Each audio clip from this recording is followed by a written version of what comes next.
You lie down, you close your eyes, you expect sleep to come easily. But somewhere in the back of your mind, something feels wrong about being alone in the dark. Maybe you check the locks twice. Maybe you leave a light on. Maybe you just feel it, a low hum of unease that has no clear reason behind it. You tell yourself it's nothing, just a habit, just a preference. But it isn't nothing. It's a memory, not your memory. A memory older than language, older than fire, older than the idea of a house with a door that locks. Because for most of human history, sleeping alone wasn't a lifestyle choice. It was a death sentence. Go back far enough, hundreds of thousands of years, and you find a species with no claws, no fangs, no armored skin, and no real speed. Just soft bodies and slow legs, standing in the open at the exact hours when the world's most efficient killers came out to hunt. Night was not peaceful for early humans. Night was the most dangerous part of every single day.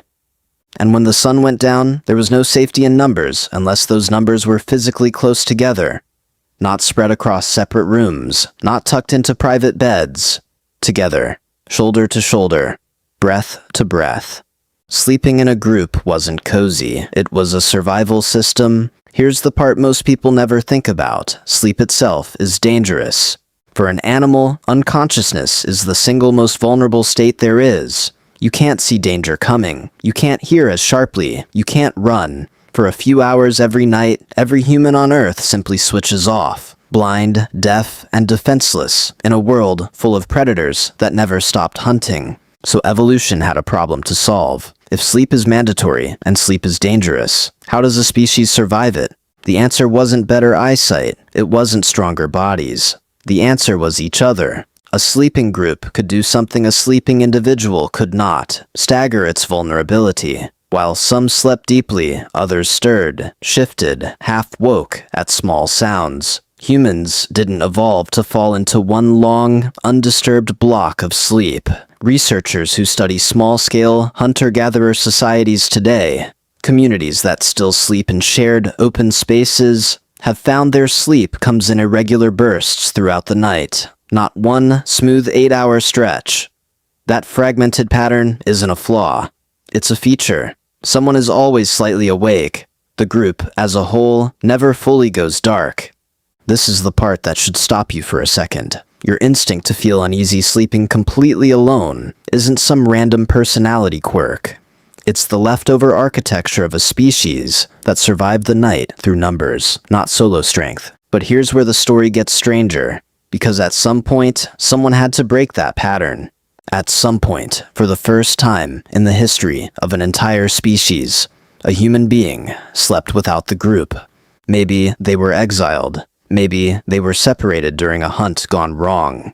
Maybe they were simply the outsider, sick, injured, distrusted, or just unlucky enough to end up outside the circle of bodies when night fell. We don't know their name, we don't know their tribe, but biologically, we know almost exactly what happened to them. Their heart rate would have climbed. Their body would have flooded with cortisol, the stress hormone that keeps you alert instead of relaxed. Sleep researchers call this the first night effect, and it still shows up in humans today. When you sleep in an unfamiliar place, alone, one half of your brain stays measurably more active than the other, almost like a built-in night watchman refusing to fully clock out. It's your brain doing something ancient, treating an unguarded night as an emergency, not a rest. That first human who slept alone wasn't just uncomfortable. Their entire nervous system would have interpreted the situation as a threat. Every sound would have felt sharper. Every silence would have felt heavier. Sleep, if it came at all, would have been shallow, fractured by a mind that refused to fully let go, because letting go was exactly what had always gotten members of the group killed.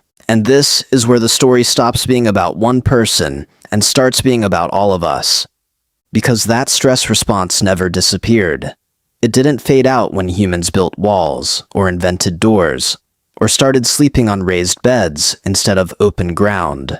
The nervous system doesn't update itself just because the environment changes. It still runs the oldest software it has. That's why a locked door doesn't always feel like enough. That's why an empty house can feel loud in a way a full one never does. That's why children, closer to that raw, unfiltered wiring, often can't explain why the dark feels dangerous, only that it does. You're not irrational for feeling that. You're running a survival program that was never designed for solitude.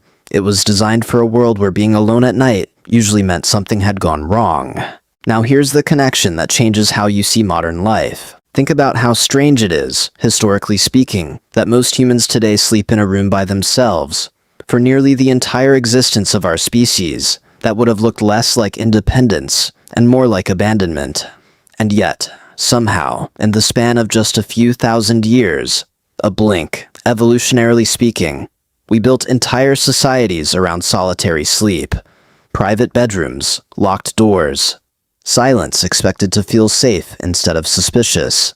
Our environment changed faster than our biology ever could. This mismatch shows up everywhere once you start looking for it. It's part of why sleep problems are so common in modern life. Not because something is wrong with you, but because you're asking a survival system built for shared vigilance to switch off completely, alone, in silence, every single night. It's part of why comfort objects exist, why some adults sleep better with a partner, a pet, even background noise, or a television left on. It's not weakness. It's the oldest part of the brain quietly asking for what it once needed to stay alive. The sense that something else is aware, even while you're not.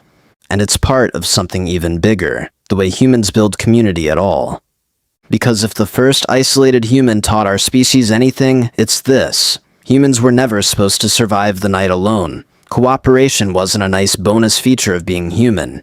It was the actual technology that got us through the most dangerous hours of every day, for hundreds of thousands of years, before we had anything else. Long before fire, long before shelter, long before tools sharp enough to matter. The first real survival tool humans had was each other. That single fact might explain more about human behavior than almost anything else.